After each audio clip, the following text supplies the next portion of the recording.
Final Fantasy IV: The Complete Collection is the latest incarnation of the Final Fantasy IV game for the PSP.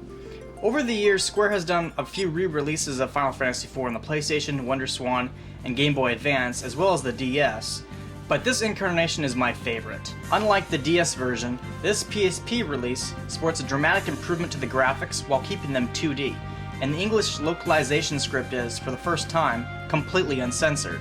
I will say though that the graphical update kind of makes the game greatly resemble a stereotypical RPG Maker game, and to be honest, I don't know if that is a testament to the RPG Maker default graphics, or if it's a sign the developers didn't go far enough with the graphical enhancement.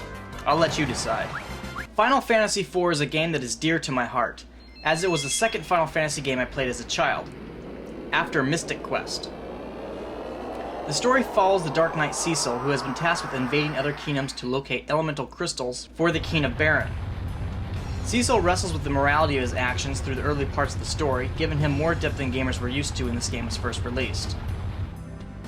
By today's standards, Final Fantasy IV may seem to rush the character development a little, but I still think it's one of the truly great computer RPG storylines. Any incarnation of the game is worth a play, and if you have never done so, you are missing out on a timeless classic. The game also has a very interesting history of its own, which deserves its own separate video dedicated just to that fact. I'll have to touch upon Final Fantasy IV in the future when I do my expose on the whole Final Fantasy series. Now, in addition to Final Fantasy IV and After Years, Final Fantasy IV also has Interlude, which is a 12-hour game that takes place between the events of Final Fantasy IV and the After Years. But let's be honest here, what game does everyone buying this really want to play? For me, it's the After Years. After Years was released first for mobile phones and then on the WiiWare network, as 9 downloadable episodes, but I never played them on the Wii, so this PSP re-release is my first experience with the game. After Years utilizes the same combat system as Final Fantasy IV, the active time battle system with characters who have dedicated character classes.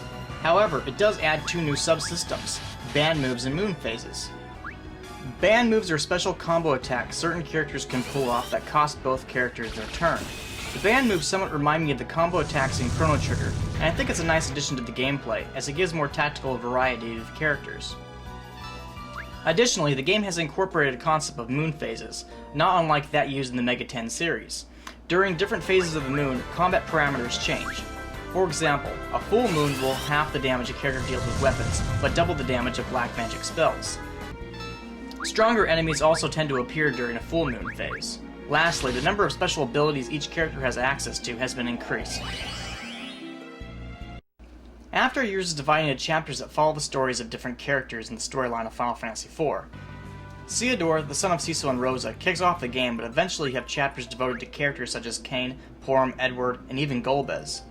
There is a total of 9 of these chapters, and there is a certain amount of crossover between their stories as you see the same events from the perspective of different characters. After Years is a mostly enjoyable experience for those of us who are fans of the old-school Squaresoft games, but it does have a few rough edges. For example, the game just doesn't start as greatly as it could. The game does a pretty good job of demonstrating the new systems, especially band moves, by having Biggs and Wedge demonstrate them for you, but then they ditch Theodore and he's left to explore the first dungeon alone.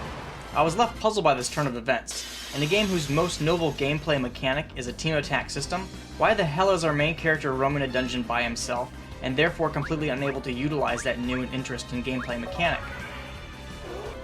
I had to push myself through the first 20 minutes of the game to get to the considerably more enjoyable portions that came after, and that's just not acceptable in 2011.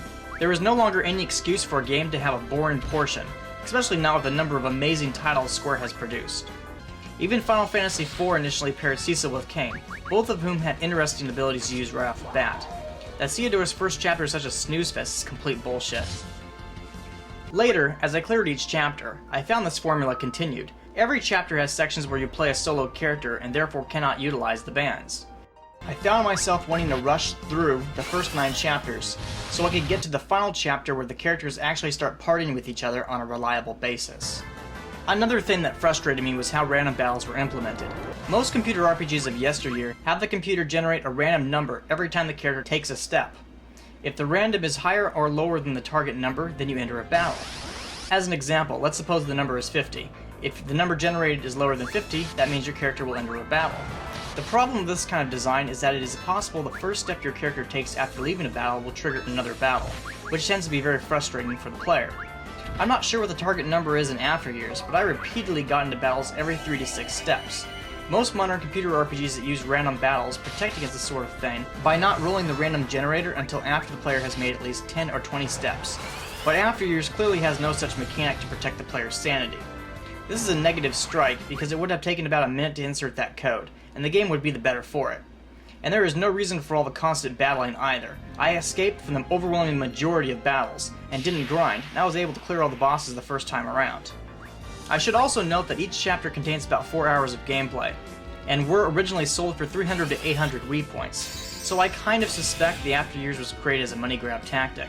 This wouldn't bother me so much except that After Years has these gameplay imperfections that should have been polished out of it during the playtest phase. Despite these criticisms, I believe the story of the game is almost as good as the story of Final Fantasy IV, but I don't want to release any spoilers, so I'll refrain from explaining why.